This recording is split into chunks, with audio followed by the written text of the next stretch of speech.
And welcome back to the Ben Hall Legal Hour. We're going to have an exciting program today. We're talking about rape and sexual assault and Bill Cosby, and we got the only Al Freeman in the building. Hey, Al, good morning. Good morning. Good morning. I don't hear Al. I think his mic's off there.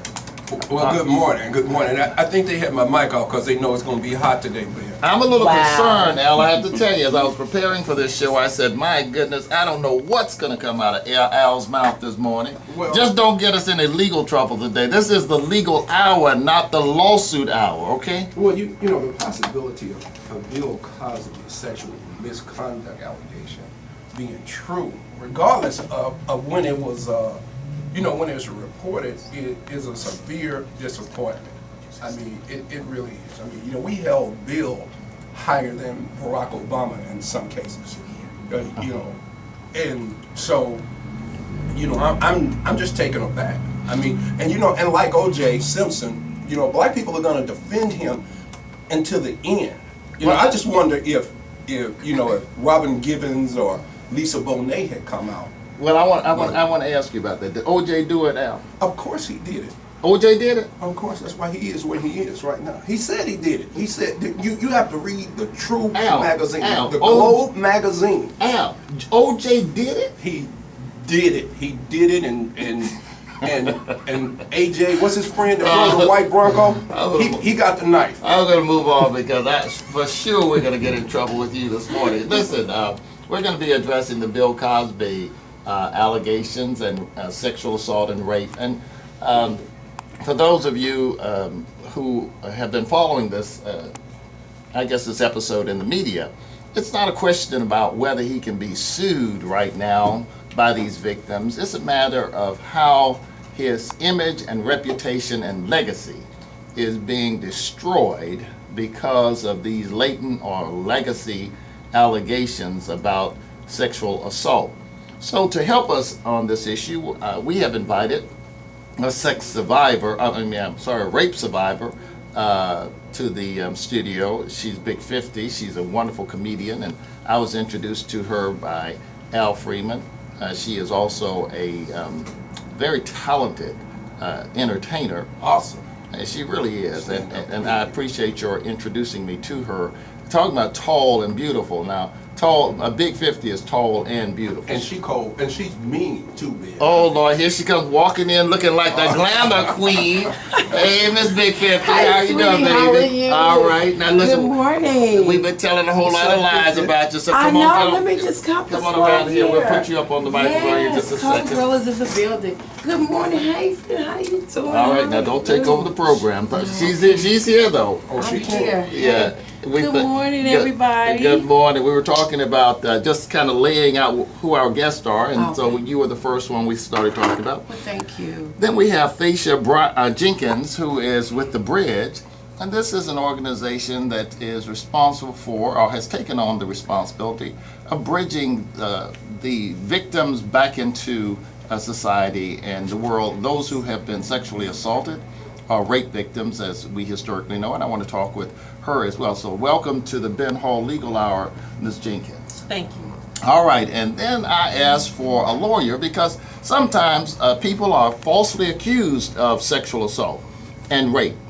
And I wanted a lawyer to come on who has represented individuals who have been charged or accused of rape and sexual assault, who may be innocent or not guilty of those charges.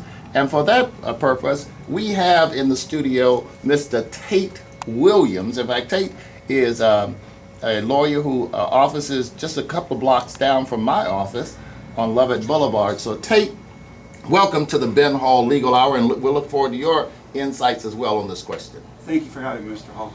All right, Al, I want to just go back and kind of talk about what at least is in the media about Bill Cosby and these sexual assault allegations.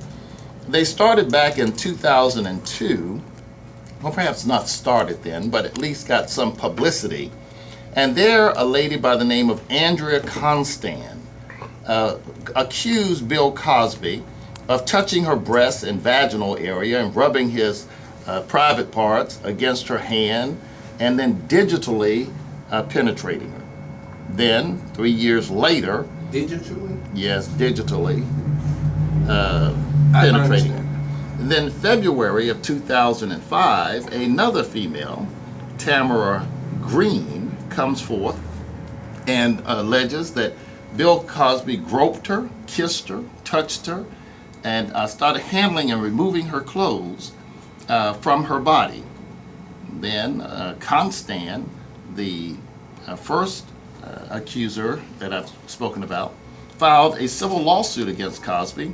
And in that lawsuit in 2005, 13 other women were identified as having experienced the same kinds of touching and sexual intrusion as had been alleged by Constant and Green.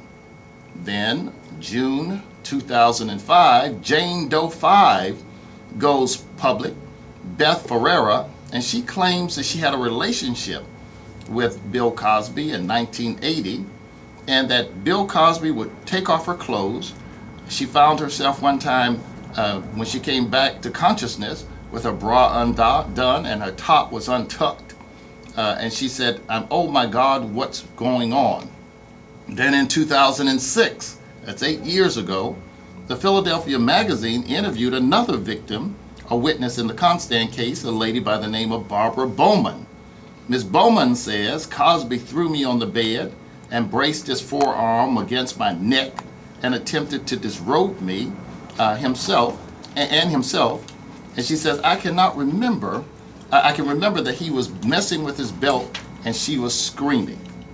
Then again, another victim comes forward in 2006 and claims that Bill Cosby engaged in a practice of depositing some kind of pill in her drink. She lost consciousness and then woke up to find out that she was disrobed and had been sexually invaded. Then the comedian, a black comedian, Hannibal Buress. By the way, do you know him? Yeah. Hannibal comes out in October of 2014 and really in a viral skit that goes viral, accused Bill Cosby openly as being a sexual pervert and would not defend him at all in his skit, and said that while he enjoyed much popularity, this was in fact a rapist. Yeah. Very, very hard charges by Hannibal Buress. Then recently, in November 2014, Joan Tarsis alleged that Bill Cosby drugged her and assaulted her on 2 separate occasions. As more and more of the rape victims came out, she felt that she could come out as well and tell her story. And then just recently, just 2 days ago, on November 18th, 2014, Janice Dickinson, a model, supermodel, comes out and says that she was raped by Bill Cosby, and in fact, she gives the deal of her view of seeing Bill Cosby disrobing on top of her, and then awaking the next morning from some kind of drugged stupor to find that he had sexually invaded her. This is a litany of victims. In fact, today, or to date, 15 separate women have either suggested or made an allegation of Mr. Cosby, or Dr. Cosby, having violated them by use of some kind of drug or by use of force intruding upon them. Now, Al, I have to tell you, as I was going through that litany, this is a distressing program for me, because I, as many others, have held Dr. Cosby in high esteem. Oh, yeah. Yeah. But when you are circled by so great a cloud of witnesses, of individuals who are now alleging this kind of career practice of assaults, you must pause and wonder what is really going on here. And it's strange because, this is all 30 years later in most cases. And then one of the other things that is disturbing, if Bill did this, that is reprehensible, but, you know, the timing seems strange on this. And in most of the cases, or at least in the 15 girls, because now they said that, Ben, that there are far more who just haven't, you know, come to the surface. But in most of these cases, you see where these women said, well, I went back on another date with him, or they, you know, encountered him 2 or 3 times. But it doesn't seem to me whether or not a person goes back on a subsequent date as to whether they gave consent in the first instance, right? Right. I mean, the fact that there might be some follow-up relationship does not really address the question of whether there was a sexual assault in the first instance. Now, while it may give some suggestion that it was more consensual than before, the real test of sexual assault is, did the other person consent to the act?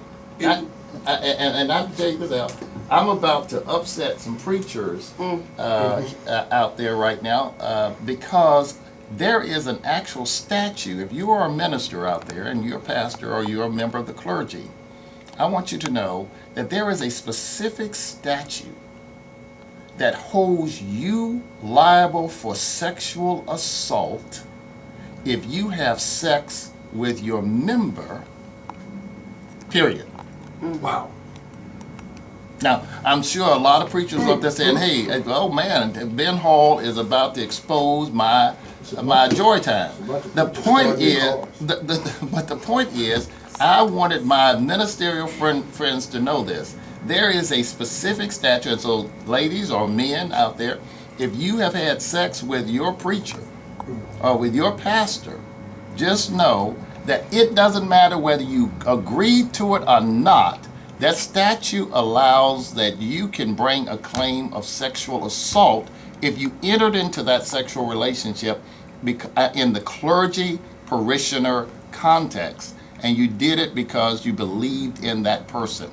It's a staggering statute. It really is. I want to hear Tate's view on it, but I want to say this as well. In my 29 years as a practicing lawyer, I have had more sexual assault cases filed civilly than I guess many other lawyers.